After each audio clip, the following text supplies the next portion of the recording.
ऐसा हम नाजायज बोलते हैं चाचा।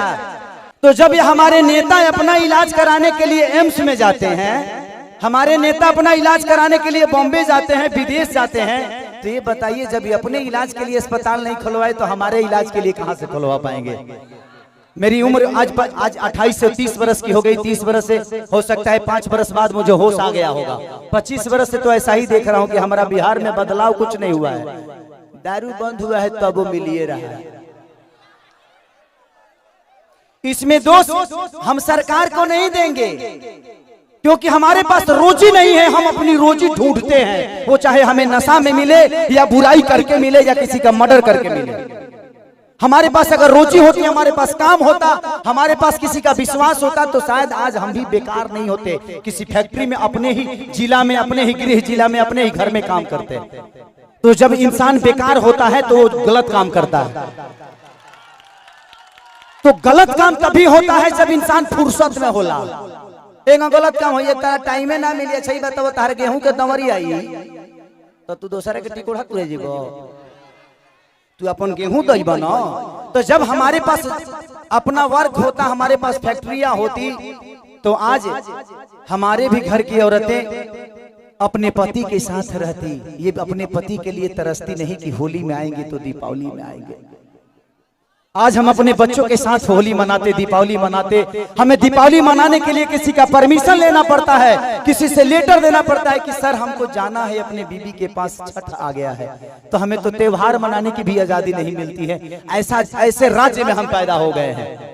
हमें ऐसे राज्य से नफरत नहीं है, लेकिन यहाँ के सिस्टम से मुझे नफरत है कि यहाँ के सिस्टम हमें कहीं का नहीं छोड़ा, कहीं ले ही नहीं गया। इनका एक ही काम है, जब बाढ़ आई ना, इलेक्शन के बाद हमें रोज मिली। अगर इलेक्शन बा जहाँ बाढ़ आई कि चिवड़ा खात खात पेट मॉल हो जाए, खूब खाए बरुआ चिवड़ा। लेकिन यही इलेक्शन बीतते ही एक भी आदमी, हाँ, जो आपके दर्दों को समझता है।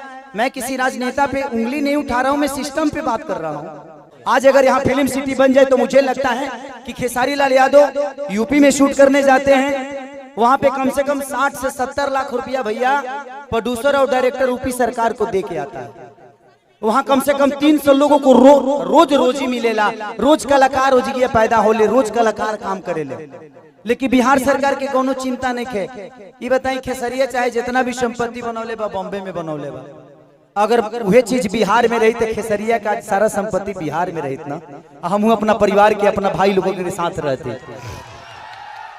तो हमके भी तकलीफ होला, हमके भी अच्छा ना लगे कि हम दूसरा शहर में जाके, दूसरा राज्य में जाके दुगो रोटी कमाता नहीं।